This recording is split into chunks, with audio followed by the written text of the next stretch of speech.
Hello experts. आज की video मेरी क्लासिक सीरीज की 12वीं वीडियो होने वाली है। एंड आज की वीडियो में मैं आप लोगों को बताने वाला हूँ how to draw rickshaws in 3 easy steps. Basically आप लोगों को 3 इजी स्टेप्स में ही मैं रिक्चॉस बनाना सिखा दूंगा इस वीडियो के अंदर। एंड इस वीडियो को स्टार्ट करने से पहले अपने साथ में एक पेन, पेपर, पेंसिल, स्केचबुक कुछ ले लीजिए, जिससे आप इस वीडियो को देखते देखते साथ में प्रैक्टिस कर पाए। अब देखो, इस वीडियो को देखते देखते साथ में क्यों प्रैक्टिस करना है। वेल, जब आप वीडियो को देखते देखते साथ में ड्राइंग करते हो और साथ में ड्रॉ भी कर रहे होते हो, तो उससे फ़ायदा ये होता है कि आपको चीज़ें ज़्यादा अच्छे से क्लैरिफाई होती है। पर्सनल एक्सपीरियंस से बता रहा हूँ, क्योंकि मैं भी यूट्यूब से ही देख देख के सीखा हूँ। एंड मैं अभी भी यूट्यूब से ही देख के सीखता हूँ, मैंने कोई प्रोफेशनल ट्रेनिंग नहीं ली है, तो मैं ऐसे ही सीखता हूँ। एंड ट्रस्ट मी, ये मेथड ना मुझे बहुत ज़्यादा हेल्प करता है। तो इस चीज़ को आप लोग भी ट्राई करो, ताकि आपको इस वीडियो में बोली गई बातें अच्छे से समझ आ सके एंड आप उन्हें अप्लाई कर पाओ, ताकि आप कुछ रियल में स्किल्स सीख पाओ। तो चलो वीडियो को स्टार्ट करते हैं। स्टार्ट करेंगे हमारे स्टेप नंबर 1 से, जो कि है सिंप्लीफाइंग का। अब देखो, हम लोग सिंप्लीफाइंग क्यों करते हैं।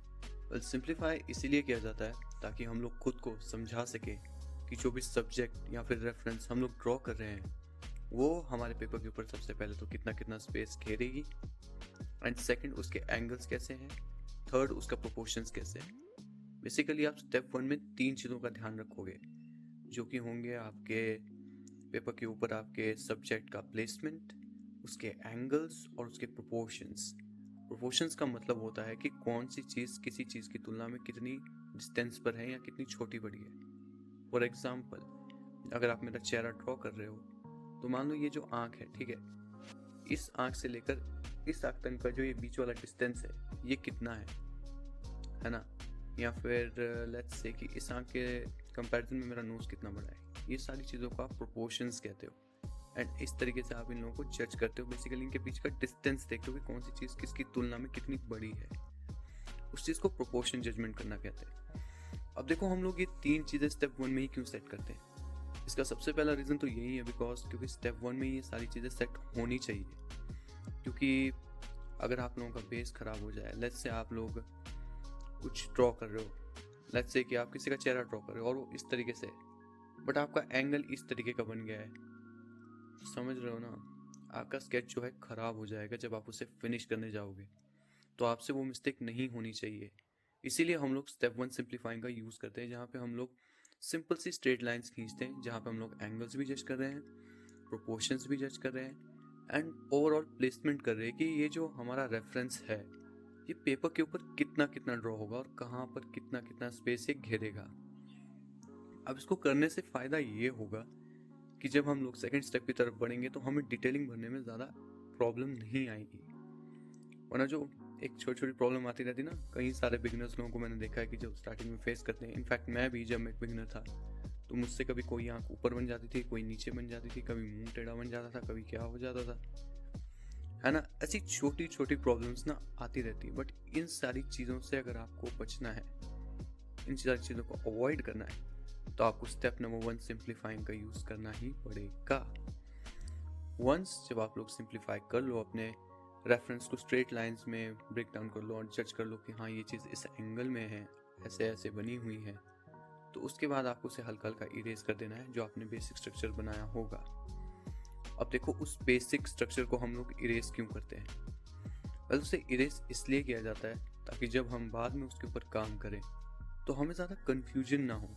लाइक एक लाइन के ऊपर बहुत सारी कर्व ऐड कर देना, फिर धीरे धीरे और लाइंस को ऐड कर देना, उससे ना स्केचिंग करना बहुत ज़्यादा कंफ्यूजिंग हो जाता है।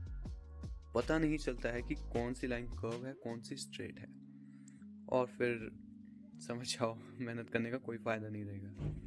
तो इस चीज़ को अवॉइड करने के लिए हम लोग हल्का हल्का उसे इरेज कर देते हैं, ताकि हम लोग जब बाद में इसके ऊपर डिटेलिंग करें, तो डिटेलिंग करते वक्त हमें ज़्यादा प्रॉब्लम्स को फेस ना करना पड़े। सो इसी के साथ आ जाते हैं हमारे सेकंड स्टेप पे, जो कि है डिटेलिंग। अब देखो, डिटेलिंग जो है वो भी कुछ खास ज़्यादा टफ नहीं की गई है इस कैरेक्टर के अंदर, बहुत ईजी है। बस अगर आपने अपना स्टेप 1 सही रखा है, तो अपने स्टेप 1 के अकॉर्डिंग, जैसा इस बॉडी का फ्लो है रेफरेंस में, ठीक है, इसके बॉडी पार्ट्स के फ्लो के अकॉर्डिंग इसके पैटर्न और डिटेल भरी जाएगी। जैसे इसके शोल्डर मसल, हाथ अगर परे की तरफ स्ट्रेच हो गया है, तो शोल्डर मसल स्ट्रेट और थोड़ा लंबा दिखेगा, है ना। लाइक आंखों को देख लो कैसे है, अगर आपको आंखें बनानी नहीं आ रही तो आप ऐसे एक क्रॉस बना सकते हो, फिर उससे आप जजमेंट ले सकते हो दोनों आंखों की, उससे आपकी आंखें ना बहुत एक्यूरेट होंगी। Pro tip.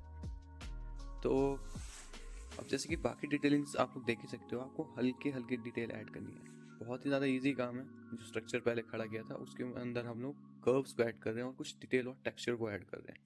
आँख, नाक, और ये जो सर के ऊपर का जो फिन होता है ना मछलियों का, वो सारी चीज़ें। तो इसमें ज़्यादा कंफ्यूज होने की कोई बात नहीं है। ये तो अगर आप ध्यान से, फोकस के साथ, पेशेंस से, समझो पेशेंस से काम करना है, आराम आराम से करोगे तो बन जाएगा। जल्दबाजी का काम नहीं करना है। ड्राइंग में ऑलवेज रिमेंबर, पेशेंस होना बहुत ज़्यादा इम्पोर्टेंट होता है। तो पेशेंटली अपना काम करो, जल्दबाजी मत करो।